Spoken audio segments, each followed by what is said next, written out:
Good evening to all of you. Welcome to our YouTube channel Conceptual Study. Strong your base to strong your future.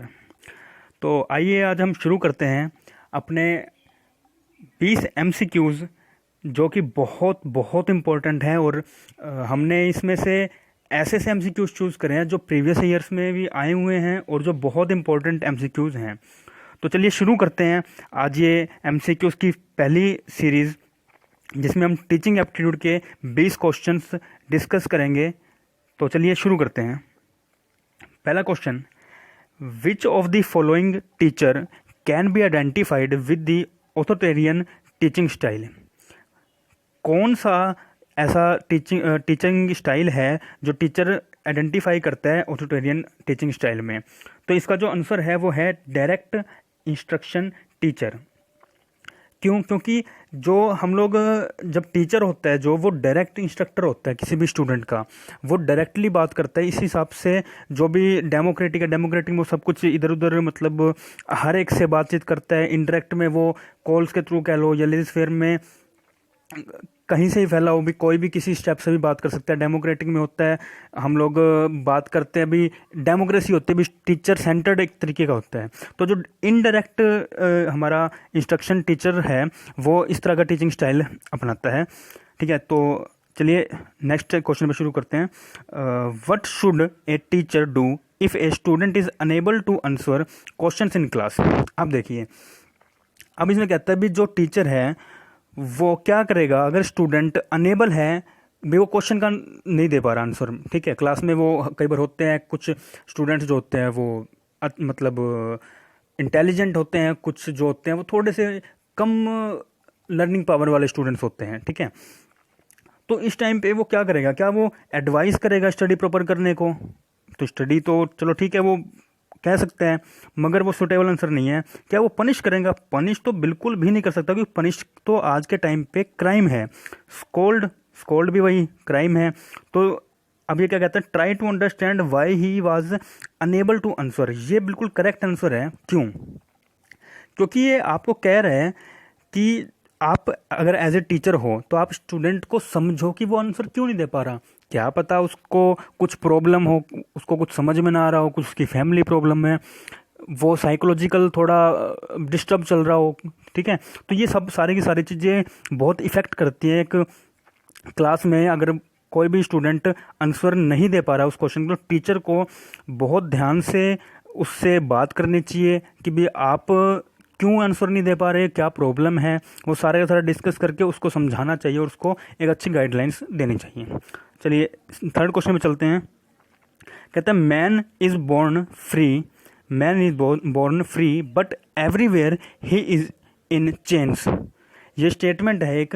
ये statement अब यहाँ पे कही है, किसने दी थी स्टेटमेंट? तो ये स्टेटमेंट जो है वो जीन जैक्वी रोस्क्यू, ये एक थे बंदे, इन्होंने ये स्टेटमेंट दी थी कि man is born free but everywhere he is in chains. ठीक है, तो नेक्स्ट क्वेश्चन पे चलते हैं। The best approach to motivate students is by. अब कहता है कि स्टूडेंट्स को मोटिवेट करने के लिए जो बेस्ट अप्रोच है वो क्या रहेगी? क्या वो गिविंग देम सुटेबल प्राइसेस? ठीक है, पहले बचपन में मिलते थे बट ठीक है। तो क्या कहता है, giving examples all the time. ये सारा दिन एग्जाम्पल देता रहेगा टीचर, तो टीचर्स को कभी भी स्टूडेंट एक अच्छे नज़र से देख ही नहीं पाएगा। मतलब वो कहेंगे भी यार ठीक है टीचर तो मजाकिया मूड गया, इसके साथ तो कभी मजाक कर लो, उसको कभी सीरियस ले ही नहीं पाएगा। तो ये नहीं हो सकता। और क्या कहता है, डिलीवरिंग स्पीच इन क्लास। क्या मतलब एक बच्चे की कोई प्रॉब्लम है, किसी को मोटिवेट करना है तो क्या वो सारी क्लास में शुरू हो जाएगा भी ये करो वो करो? ऐसा तो नहीं होता ना। जनरली ठीक है, हमारे टाइम में होते थे टीचर्स ऐसा, लेकिन ठीक है अब ऐसा नहीं। तो वो कहता है कि प्रोवाइडिंग देम प्रॉपर गाइडलाइंस उस स्टूडेंट की, जिस तरह भी हमने पिछले क्वेश्चन में सुनी, देखा कि वहाँ पे टीचर उस स्टूडेंट से पूछेगा तो उस स्टूडेंट से पूछ के वो प्रॉपर गाइडलाइन उसको देगा कि प्रॉपर गाइडलाइन आपको क्या करना चाहिए, उसको समझाएगा अच्छे से। ठीक है, तो जो बेस्ट अप्रोच है वो मोटिवेट करने की है, प्रॉपर गाइडलाइन देना उसको स्टूडेंट को। ठीक है, तो इसका आंसर है B, providing them proper guidelines. चलिए नेक्स्ट क्वेश्चन पे क्या कहते हैं, which of the following points in individualised method. अब देखिए, अभी इंडिविजुअलाइज्ड मेथड ना थोड़ा सा क्वेश्चन इम्पोर्टेंट है, ये लगभग सब कुछ सेम सा लगेगा, लेकिन अभी इसमें देखें तो जो लेक्चर है वो क्या इंडिविजुअलाइज्ड मेथड है? नहीं, लेक्चर तो एक क्लासरूम मेथड है ना, भी क्लास में खड़े होकर हम टीचर लेक्चर देते हैं। टीम टीचिंग नहीं, टीम टीचिंग भी नहीं। क्यों? क्योंकि टीम टीचिंग तो ऐसा हो गया कि एक ग्रुप बना दिया और उसमें एक टीचर खड़ा करके उसमें टीच कर रहे हैं। उस वक्त बात करते हैं ओपन लर्निंग। हाँ, ओपन लर्निंग बिल्कुल है, क्योंकि ओपन लर्निंग में क्या होता है, अभी हम किसी भी टीचर से, जैसे आप अभी देखो तो हम यूट्यूब पे अगर पढ़ रहे हैं तो ओपन लर्निंग है, भी आपका जब मन करे तब आप मुझसे क्वेश्चनिंग कर सकते हो कमेंट्स के थ्रू, ठीक है, या फिर किसी भी टीचर से जो आपके नॉन में है उनको कॉल करके आप क्वेश्चन पूछ सकते हो। वो ओपन लर्निंग है, इंडिविजुअलाइज्ड लर्निंग है। क्यों? क्या यहाँ पे क्या पूछा है? इंडिविजुअल, ठीक है। तो ओपन लर्निंग ऐसी है। इंटरेक्टिव भी ऐसी है, क्योंकि इंटरेक्टिव दो पर्सन आ रहे हैं, एक टीचर और एक स्टूडेंट, तो ये दोनों इंटरेक्शन करेंगे एक दूसरे के साथ और उसके बाद अपनी प्रॉब्लम का सॉल्यूशन करेंगे। ट्यूटोरियल, जो ट्यूशंस पढ़ाते हैं टीचर्स उनके साथ। तो ये जो तीन है option, third, fourth and fifth, तो इसका जो आंसर होगा वो होगा थर्ड, फोर्थ एंड फिफ्थ। सी जो है इसका करेक्ट आंसर होगा, ठीक है। चलिए नेक्स्ट क्वेश्चन देखते हैं। Why should one join teaching? इसे पूछा है कि टीचिंग ज्वाइन करने के पीछे का जो कारण है वो क्या होना चाहिए, क्यों करनी चाहिए टीचिंग? तो कहते हैं इट इज डिग्निफाइड प्रोफेशन। क्या है? डिग्निफाइड प्रोफेशन है इसलिए? नहीं। The teacher can demand free gift from students. क्या टीचर कभी डिमांड करता है कभी अपने स्टूडेंट्स से कि भाई मुझे तो चॉकलेट चाहिए? कभी नहीं करता ना। तो इसलिए ये ऑप्शन है वो पूरा तरह गलत है। फिर कहते हैं one has interest in teaching. बिल्कुल सही। अगर किसी टीचर का इंटरेस्ट होगा पढ़ाने में, अगर किसी टीचर का इंटरेस्ट होगा पढ़ाने में, तभी वो अच्छे से पढ़ा पाएगा, तभी वो सुटेबल एग्जाम्पल्स दे पाएगा, तभी वो इंटरेक्शन अच्छे से कर पाएगा, ठीक है। उसके बाद कहता है it is his parents wish. नहीं भाई नहीं, अगर उसके पेरेंट्स की विश है तो इसका मतलब वो ये है कि जो टीचर है वो अपने पेरेंट्स के हिसाब से काम कर रहा है, मतलब वो धक्के से अपना काम चला रहा है, वो उसका मतलब असली में मन नहीं है काम करने का, ठीक है। तो जो इसका आंसर होगा वो होगा सी, कि उसका खुद का इंटरेस्ट होगा तब ही वो अच्छे से पढ़ा पाएगा, ठीक है। चलिए नेक्स्ट क्वेश्चन पे चलते हैं। चलिए बहुत इंपॉर्टेंट क्वेश्चन है। स्वयं Prabha is an initiative of. चलिए हम इसके बारे में थोड़ा सा डिस्कस कर लेते हैं। एक है स्वयं, ठीक है। अब ये स्वयं क्या है? स्वयं और स्वयं प्रभा, मैं आपको बता ही दूं, दोनों स्वयं और स्वयं प्रभा जो है ये दोनों के दोनों MHRD, इसका आंसर है। एक तो पहली बात तो MHRD, स्वयं प्रभा MHRD का एक इनिशिएटिव है, जिसमें स्वयं तो एक पोर्टल है भी, जहाँ पे इन्होंने बताया कि हम क्या क्या कोर्स देंगे, ठीक है, भी हमारे पास क्या क्या कोर्सेज रहेंगे, भी हम क्या क्या प्रोवाइड कराएंगे आपको, वीडियो लेक्चर्स प्रोवाइड कराएंगे आपको, जो है मटेरियल प्रोवाइड कराएंगे, कैसे कैसे पढ़ाएंगे, वो सारा इसमें बताया हुआ है। जो स्वयं प्रभा है इसमें क्या है, इसमें इन्होंने कहा है कि हम ना 32 DTH जो चैनल्स हैं वो हम लोग चलाएंगे, और इन 32 चैनल्स पे हम लोग जो अपने टॉपिक होंगे, रोज के टॉपिक डिसाइड होंगे और 4 टॉपिक डिसाइड करके 6 घंटे तक चलाएंगे, ताकि जो स्टूडेंट होगा वो अपनी कन्विंस के हिसाब से अपने आप को वो अपने कन्विंसली के हिसाब से वो देख सके भी, मतलब उसका अगर उसका मन कर रहा है और उसके पास टाइम है तो वो चाहे सुबह 9 बजे देख ले, अगर उसका मन कर रहा है और उसके पास टाइम है तो वो 5 बजे देख ले, या उसको एक बार समझ में नहीं आया तो वो शायद दोबारा भी देखना चाहिए या तीसरी बार भी देखना चाहिए। तो जितनी बार जब स्टूडेंट देखता है तो उसके पास इस तरह का टाइम है। तो ये स्वयं और स्वयं प्रभा है, ये बहुत इंपॉर्टेंट टॉपिक हो जाता है अपने UGC नेट के जो टीचिंग एप्टीट्यूड है, या फिर ये टीचिंग एप्टीट्यूड में तो आता ही आता है, ये रिसर्च में भी आता है, ये दोनों में क्वेश्चन बन सकता है, ठीक है। तो स्वयं और स्वयं प्रभा ये दोनों इंपॉर्टेंट है, और इसका जो इनिशिएटिव किसने लिया है? मिनिस्ट्री ऑफ MHRD, ठीक है, ministry of human resource development. चलिए नेक्स्ट क्वेश्चन है, चीयर स्टैंड्स फॉर। अब ये क्वेश्चन ना बहुत कम बच्चों ने पढ़ा होगा, या मतलब ठीक है, इसका हम देख लेते हैं आंसर होता क्या है। कहता है चीयर स्टैंड्स फॉर, इसका आंसर है children enrichment education through radio. ठीक है, सेकंड पॉइंट कहता है child health education electronic recording. नहीं, क्यों? पहली बात तो यहाँ पे चाइल्ड सिंगुलर फॉर्म होगी। अगर हम मतलब तुक्का भी मारना चाहें अपने एग्जाम में, तुक्का भी मारना चाहें तो मैं अब हर देते हूँ। तो देखो क्या कहता है, child health education electronic recording. क्या वो रिकॉर्डिंग के थ्रू? ठीक है, रिकॉर्डिंग तक सही है, लेकिन क्या चिल्ड्रन वो होएगा हेल्थ एजुकेशन? नहीं, बिल्कुल भी नहीं। ठीक है, children for engineers and energy requirement. नहीं, ठीक है, नन ऑफ दी अबव तो खत्म ही है। तो इसमें इसका जो है मतलब सीधी सी बात, आपको कुछ भी करो इसमें आपको याद ही रखना पड़ेगा। चीयर की जो फुल फॉर्म है वो है चिल्ड्रन एनरिचमेंट। चिल्ड्रन की एनरिचमेंट करना एजुकेशन थ्रू रेडियो। ठीक है, रेडियो के थ्रू उसकी एनरिचमेंट करना। ठीक है, तो ये इसका आंसर है ए। चलिए नेक्स्ट देखते हैं। Match list 1 with list 2। ये लिस्ट 1 आपको दे रखी है और ये लिस्ट 2 दे रखी है। ये भी बहुत बहुत इंपॉर्टेंट क्वेश्चन है। ये एग्जाम में लास्ट प्रीवियस एग्जाम्स में मैंने कम से कम ये 2 से 3 एग्जाम्स में पिछले 4 साल में कम से कम मैंने 2 से 3 बार क्वेश्चन देखा है। इनमें से एक क्वेश्चन जरूर बनता है। तो क्या कहता है, अभी मेमोरी लेवल किसने दिया था, अंडरस्टैंडिंग लेवल किसने दिया था और रिफ्लेक्टिव लेवल किसने दिया था? अब जो मेमोरी लेवल था वो दिया था हर्बर्ट ने, अंडरस्टैंडिंग लेवल दिया था वो दिया था मॉरिसन ने, और रिफ्लेक्टिव लेवल दिया था वो दिया था हंट ने। ठीक है, इसको हम ना याद कर सकते हैं नॉर्मली। मतलब मैंने तो एक कर रखा था भी, अगर ज़्यादा प्रॉब्लम रहेगी तो इसका सिर्फ एच, एम और एच। ठीक है, एक सेकंड मैं दोबारा लिख देता हूँ, एच, एम और एच। दोनों साइड एच है और बीच में एम है।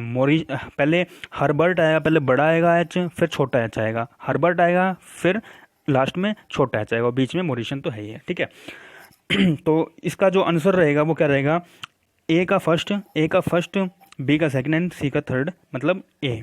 ठीक है, चलिए 10th क्वेश्चन देखते हैं। Attitudes, concepts, skills and knowledge are products of. जो कहता है एटीट्यूड है, कंसेप्ट है, स्किल है और जो नॉलेज है वो किसके प्रोडक्ट हैं? किसके हैं? क्या वो रिसर्च में हैं? ठीक है, रिसर्च में नॉलेज काम आती है, स्किल भी काम आती है, कंसेप्ट भी काम आते हैं, लेकिन एटीट्यूड कभी भी काम नहीं आता रिसर्च में। क्यों? क्योंकि अगर आप रिसर्च को एटीट्यूड के साथ करोगे तो आपकी रिसर्च उतनी अच्छी नहीं हो पाएगी। जैसे आप रिसर्च करने गए और आपने ना डाटा कलेक्ट करना था और आपने अपना एटीट्यूड रख दिया कि मैं तो ना इस इंसान से डाटा कलेक्ट नहीं करूँगा, जबकि वो इंसान उस रिसर्च के लिए बहुत ज़्यादा मायने रखता था, लेकिन आपने अपने एटीट्यूड आड़े रख दिया और कह दिया मैं रिसर्च नहीं करूँगा, तो ये रिसर्च पे इफेक्ट करेगा। तो ये रिसर्च बिल्कुल भी नहीं हो सकता। हेरिडिटी ठीक है, नॉलेज तो हेरिडिटी कभी नहीं आ सकती, स्किल्स भी कभी नहीं आ सकती, कंसेप्ट भी कभी नहीं आ सकते, और एटीट्यूड तो ठीक है थोड़ा बहुत आ सकता है एटीट्यूड। एक्सप्लेनेशन नहीं, बिल्कुल भी नहीं। ठीक है, तो इसका जो आंसर है वो है लर्निंग। कैसे? लर्निंग हम एटीट्यूड के साथ करते हैं। एटीट्यूड कैसा? हमारा पॉजिटिव, मतलब कि हम जब चाहेंगे तो कि हमने पढ़ना है तो हम पढ़ भी सकेंगे, उसमें हमारे कंसेप्ट भी क्लियर होते हैं, पढ़ते पढ़ते स्किल भी आती है, उससे हमको नॉलेज भी मिलती है, और नॉलेज मिलने के बाद हम अच्छे लर्नर भी बन जाते हैं। तो इसका जो आंसर है वो है क्या? लर्निंग। चलिए नेक्स्ट क्वेश्चन देखते हैं। If the student do not understand what is taught in the class. अगर स्टूडेंट समझ ही नहीं पा रहा कि उसको क्लास में क्या पढ़ाया जा रहा है, द टीचर शुड, तो टीचर क्या करेगा या क्या करना चाहिए? क्या उसे रिपीट करना चाहिए लेसन को, अगेन करना चाहिए? ठीक है, क्या जो टीचर है उसे उस लेसन को पढ़ाना चाहिए विद सुटेबल एग्जाम्पल्स? ठीक है, एक बार लेके चलते हैं, आगे देखते हैं। Check the previous knowledge of the students in the topic. Previous knowledge से तो कोई लेना देना है ही नहीं अपना, मतलब ठीक है, देखते हैं हम लोग जब जाते हैं क्लास में एंट्री करते हैं तो उसके बाद देखते हैं कि स्टूडेंट की प्रीवियस नॉलेज कैसी है, उसमें हमारा सपोर्ट कौन करेगा, ठीक है, कौन डिस्टर्बेंस क्रिएट करेगा, तो वो हम लोग सब देखते हैं। मगर यहाँ पे प्रेजेंट की बात कर रहे हैं कि अगर कुछ समझाया जा रहा है और उसको समझ में नहीं आ रहा तो टीचर क्या करेगा, ठीक है। तो नहीं, ये नहीं। और proceed to the next topic, बिल्कुल भी नहीं, ये तो बिल्कुल भी नहीं हो सकता, ठीक है। क्योंकि अगर प्रीवियस पढ़ाया ही नहीं है और आगे हम चलते जा रहे हैं तो बच्चों को अगर कुछ समझ में नहीं आया तो भैया रिजल्ट भी 0 आएगा, ठीक है। तो इसमें अब 2 ऑप्शन हमारे पास बचे हैं, जैसे कि एक ये और एक ये। अब मुझे ये बताओ कि सुटेबल एग्जाम्पल लेके जब हम पढ़ते हैं तब ज़्यादा समझ में आता है या विदाउट एग्जाम्पल ज़्यादा समझ में आता है? बोलो बोलो भाई। जब हम सुटेबल एग्जाम्पल लेके पढ़ाते हैं तभी हमको ज़्यादा समझ में आता है ना। अगर हम एग्जाम्पल लें कि भाई हम लोग डाटा कलेक्ट करने जा रहे हैं, ठीक है, या हम एग्जाम्पल लें या हम सोच लें कि भाई हमने वहाँ जाना है, और एग्जाम्पल लें कि भाई ऐसे गाड़ी चला के जाएंगे, ऐसे ऐसे होता है, एग्जाम्पल सर लेके चले, तो हमको ज़्यादा अच्छे से समझ में आएगा ना। तो इसका जो आंसर है वो क्या है? Teach the lesson again using suitable examples. जो उस टॉपिक से रिलेटेड हैं एग्जाम्पल्स, उन एग्जाम्पल्स को लेके फिर से टीच करना ताकि स्टूडेंट को समझ में आए, ठीक है। ये भी इम्पोर्टेंट क्वेश्चन था। चलिए नेक्स्ट क्वेश्चन देखते हैं। When the student takes the same test twice it is refer to as. कहता है जब स्टूडेंट सेम टेस्ट देता है दोबारा तब उसे क्या कहते हैं? उसे क्या कहते हैं? रीटेस्ट। जैसे अगर हम बात करें रिसर्च की तो सॉरी एक सेकेंड जैसे हम बात करें रिसर्च की तो री का मतलब क्या हुआ? दोबारा से, यही हुआ ना। तो वैसे यहाँ पर री का मतलब हुआ दोबारा से टेस्ट देना, टेस्ट, रीटेस्ट, दोबारा से टेस्ट देना। इसको हम कहते हैं जब स्टूडेंट होता है और वो एक टेस्ट को दोबारा से देता है तो उसे हम कहते हैं टेस्ट, रीटेस्ट। चलिए नेक्स्ट क्वेश्चन देखते हैं। If you don't know the answer of the students question. अगर आप टीचर हो, मान लो आप एक टीचर हो और आप अपने स्टूडेंट्स को पढ़ा रहे हो, ठीक है, और आपको उस क्वेश्चन का आंसर नहीं पता, तो आप क्या करोगे? क्या आप उसे इग्नोर कर दोगे? बिल्कुल भी नहीं, ऐसा तो कर ही नहीं सकते। क्योंकि अगर आपने एक बार भी अपने स्टूडेंट को इग्नोर कर दिया उसके क्वेश्चन पूछने पे, तो आपकी उस क्लास में दोबारा से उतनी अच्छी वैल्यू नहीं बन पाएगी, क्योंकि सभी कहेंगे यार इस टीचर से कुछ पूछने का फ़ायदा नहीं, क्योंकि ये तो बताता ही नहीं है। तो हमें कभी भी स्टूडेंट को हमें अपने टीचर को, स्टूडेंट को कभी भी इग्नोर नहीं करना है, ठीक है। उसको एक्सप्लेनेशन देनी है। इसलिए तो एक्सप्लेनेशन में चलो आगे पॉइंट देखते हैं। क्या कहता है? Tell him to not asking such questions. उसको बोलना कि भाई हमसे इस तरह के क्वेश्चन मत पूछा करो भाई, सीधी सी बात। क्या उसको इतना गंदे तरीके से बोल देंगे? नहीं। क्या हम उसको कहेंगे कि discourage him for asking such question? क्या उसको डिस्करेज करेंगे ऐसे क्वेश्चन पूछने के लिए? बिल्कुल भी नहीं। क्या tell him that you will find the answer and let him know by the next class. क्या आप उसे ये कहोगे कि मुझे इसके बारे में अभी कुछ पता नहीं है, मैं ज़रूर इसके बारे में सर्च करके लाऊंगा और अगली क्लास में बताऊंगा? बिल्कुल यही करना है, ठीक है, यही करना है। और यही एक अच्छी टीचिंग की स्किल है, ठीक है। और इसमें शर्माने वाली कोई भी बात नहीं, क्योंकि हम ना हर एक पॉइंट पे कुछ ना कुछ सीखते रहते हैं। हम छोटे बच्चे से भी सीख लेते हैं। अभी कभी ना उसको ऑब्जर्व करना, छोटे बच्चे को, कि वो जो चम्मच उठाता है वो कैसे उठाता है, ठीक है, वो चलता है तो कैसे चलता है, वो रोता है तो कैसे रोता है। जब हम उसको ऑब्जर्व करते हैं तो उससे बहुत कुछ सीखते हैं। एक छोटा सा बच्चा भी हमें बहुत कुछ सिखा जाता है। तो हम हमेशा सीखने के पॉइंट ऑफ व्यू से चलते रहें, ठीक है। तो हम इसमें उसको कभी भी इग्नोर नहीं करेंगे या उसको डांटे फटकारेंगे नहीं कि हमसे ऐसे क्वेश्चनिंग मत कर भाई, ठीक है। उसको हम प्यार से बोलेंगे कि अभी मुझे इस क्वेश्चन का आंसर नहीं पता, मैं आपको इसके बारे में सर्च करके नेक्स्ट क्लास में इसके बारे में ज़रूर बताऊंगा या बताऊंगी, ठीक है। तो इसका आंसर है सी। चलिए next question. If the student does not agree with your point of view. अब इससे रिलेट करता ही क्वेश्चन है, इस क्वेश्चन से रिलेट करता ही ये वाला क्वेश्चन है। अगर आपके पॉइंट ऑफ व्यू से आपका स्टूडेंट सेटिस्फाई नहीं है, मतलब एग्री नहीं है, ये एक ना गलती करते हैं सभी स्टूडेंट्स, ये ध्यान रखना। यहाँ नोट दिया हुआ है, ये नोट दिया हुआ है आपको, ठीक है। एग्री नहीं लिखा है, यहाँ नॉट एग्री लिखे हैं, डिसएग्री नॉट सेटिस्फाइड, ये वर्ड्स रहेंगे। नोट हम भूल जाते हैं, जल्दी में पढ़ते नहीं है, तो ये प्रॉब्लम रहती है। और अगर एक क्वेश्चन गलत हुआ तो इसका मतलब 2 नंबर आपके कट गए, और 2 नंबर से बहुत कुछ हो जाता है। ठीक है, चलिए तो आगे इसका ऑप्शन देखते हैं। Send him out of the class, क्या उसको क्लास से बाहर निकाल देंगे? नहीं। बी रूड, बिल्कुल भी नहीं, रूड तो हो ही नहीं सकते। Justify your view point rationally, बिल्कुल हम अपना व्यू पॉइंट उसको रेशनली जस्टिफाई करेंगे कि हम ये जो पॉइंट है वो क्यों सही है। ठीक है, तो इसका जो आंसर है वो है सी। चलिए नेक्स्ट देखते हैं। चलिए, which among the following will make teaching effective, कौन सा इनमें से पॉइंट है जो टीचिंग को इफेक्टिव बनाता है? तो इसमें देखेंगे हम लोग कि कौन सा है। तो keep on repeating the same topic again and again till the student understand, नहीं भाई, अगर वही करते रहे तो सिलेबस रटक जाएगा, तो ये तो बिल्कुल भी नहीं। हाँ ठीक है, 1-2 बार बताओ, जो ज़्यादा प्रॉब्लम आ रही है किसी स्टूडेंट को तो उससे कहो कि आप स्टाफ रूम में आओ और पर्सनली ये क्वेश्चन या इसके बारे में जितने भी आर्गूमेंट्स उसको पर्सनली एक उस टॉपिक पे डिस्कशन करवा दो। ठीक है, तो पूरी क्लास में मत लेके बैठना, कभी भी पूरी क्लास में लेके बैठोगे तो सिलेबस ही अटक जाएगा। Give them a lot of homework, कभी भी नहीं। अगर उसको समझ में नहीं आएगी तो काम कहाँ से करके लाएगा? लॉट ऑफ होमवर्क तो दे ही नहीं सकते। वो ठीक है, पुराने ज़माने में होता है, क्या दिया करते हैं, अभी जितनी बार लिखो, कोई स्पेलिंग गलत हो जाती थी वो कह देते थे भाई इसको 50 बार लिख के लाओ, स्पेलिंग याद हो जाती थी।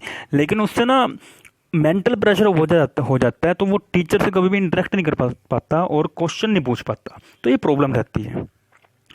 तीसरा पॉइंट है पनिश, बिल्कुल भी नहीं, बिल्कुल भी नहीं, बिल्कुल भी नहीं। पनिश अगर करोगे तो वो आज के टाइम पे क्या है, क्राइम है। ठीक है, give time to student to ask questions and queries after finishing the topic, बिल्कुल सही बात है।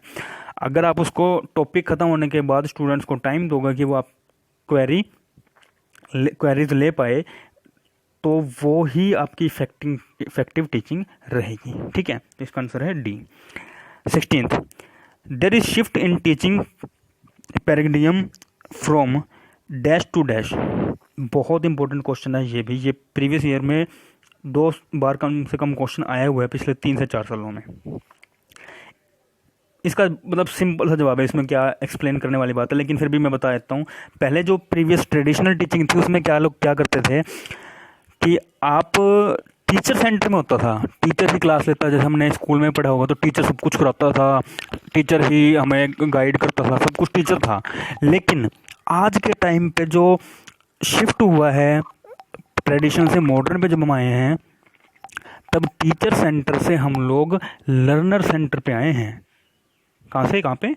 टीचर से लर्नर सेंटर पे आए हैं कि अब जो लर्नर जैसा चाहेगा तो वैसा किया जा सकता है। अब टीचर भी आके पूछता है कि भाई चलो बच्चों आप आज बताओ, आज ये वाला टॉपिक करें या ये वाला टॉपिक करें, ठीक है, या ये टॉपिक करें या पहले टेस्ट लें। ठीक है, तो ये सब कुछ अब लर्नर पे थोड़ा थोड़ा आ गया, इसको शिफ्ट किया गया, और लर्नर पे जब आ रहा है तो लर्नर भी मोटिवेट होते हैं पढ़ाई करने के लिए। ठीक है, तो इसका जो आंसर है वो है क्या?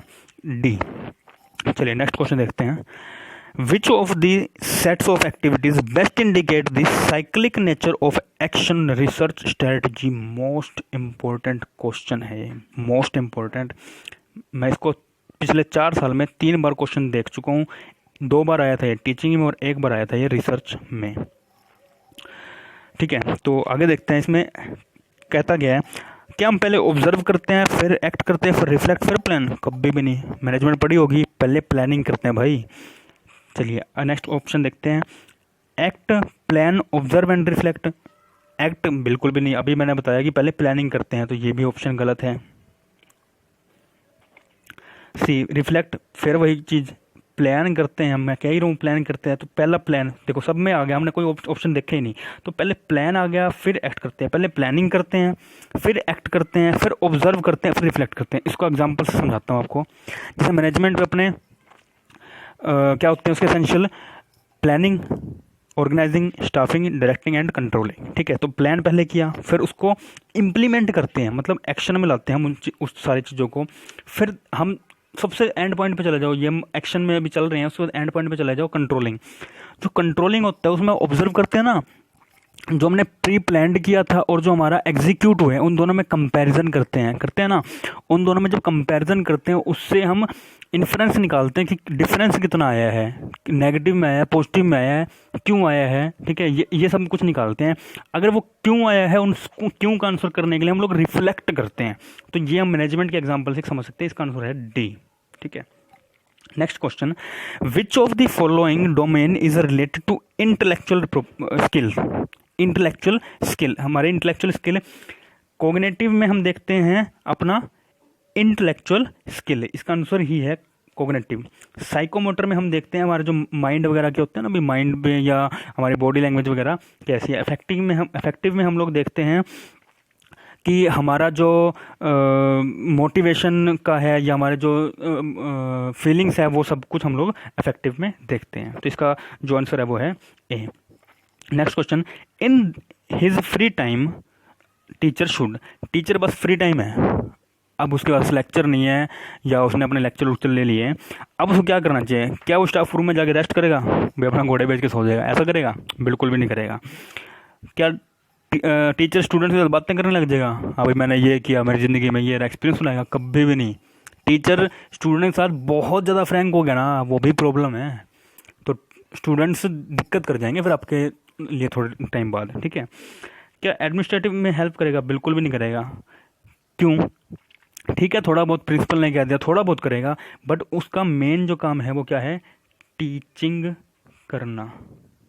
टीचिंग करना मेन काम है ना, तो वो टीचिंग करेगा।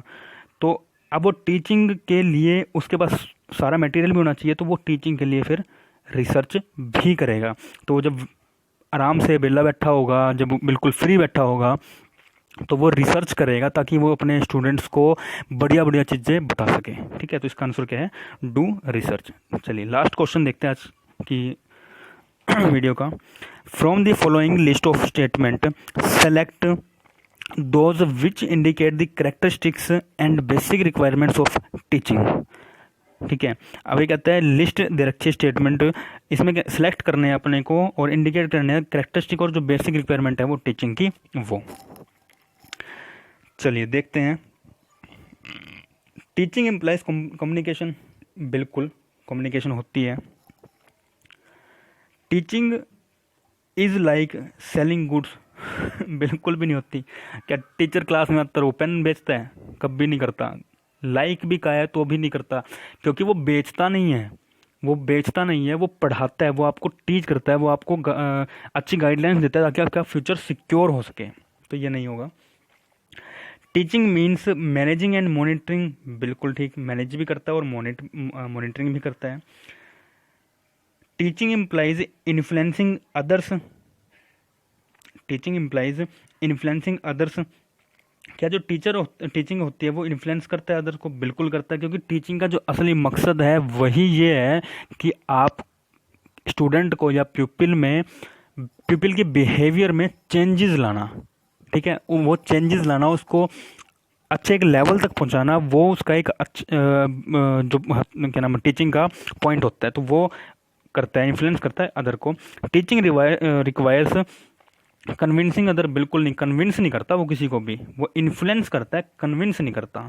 कन्विंस करके तो फिर वो कुछ गलत भी करवा लेगा, मतलब प्रॉपर्टी वगैरह साइन करा लेगा, कन्विंस कर लेगा। तो अगर ज़्यादा बढ़िया पढ़ाने लगे टीचर तो कन्विंस कर लेगा किसी भी स्टूडेंट को, वो तो दिक्कत हो जाएगी। फिर कन्विंस नहीं करता, इन्फ्लुएंस करता है। There can be no teaching without infrastructure support, बिल्कुल भी नहीं। क्या पुराने ज़माने में बिना इंफ्रास्ट्रक्चर के पढ़ाई नहीं होती थी? या आज भी हम देखते हैं सरकारी स्कूलों में, तो भी आज बहुत स्कूल्स ऐसे हैं जहाँ पे नीचे बैठ के पढ़ाया जाता है या पेड़ों के नीचे भी पढ़ाया जाता है। तो इंफ्रास्ट्रक्चर के साथ ज़रूरी नहीं कि इंफ्रास्ट्रक्चर के साथ ही टीचिंग हो, ठीक है। तो इसका आंसर है फर्स्ट, थर्ड एंड फोर्थ, मतलब ए पॉइंट इसका आंसर है, ठीक है। तो आज इतना ही इस वीडियो में। तो बस इतनी सी बात कहूँगा कि भी पहले हम लोग क्वेश्चन पूरा पढ़ें और उसके बाद हर पॉइंट को, हर जो ऑप्शंस दिए हुए उनको देखें और उसके बाद उस पर जाएं, ठीक है। तो आज के लिए बस इतना ही। लाइक कीजिए, सब्सक्राइब कीजिए एंड शेयर कीजिए। Thank you very much.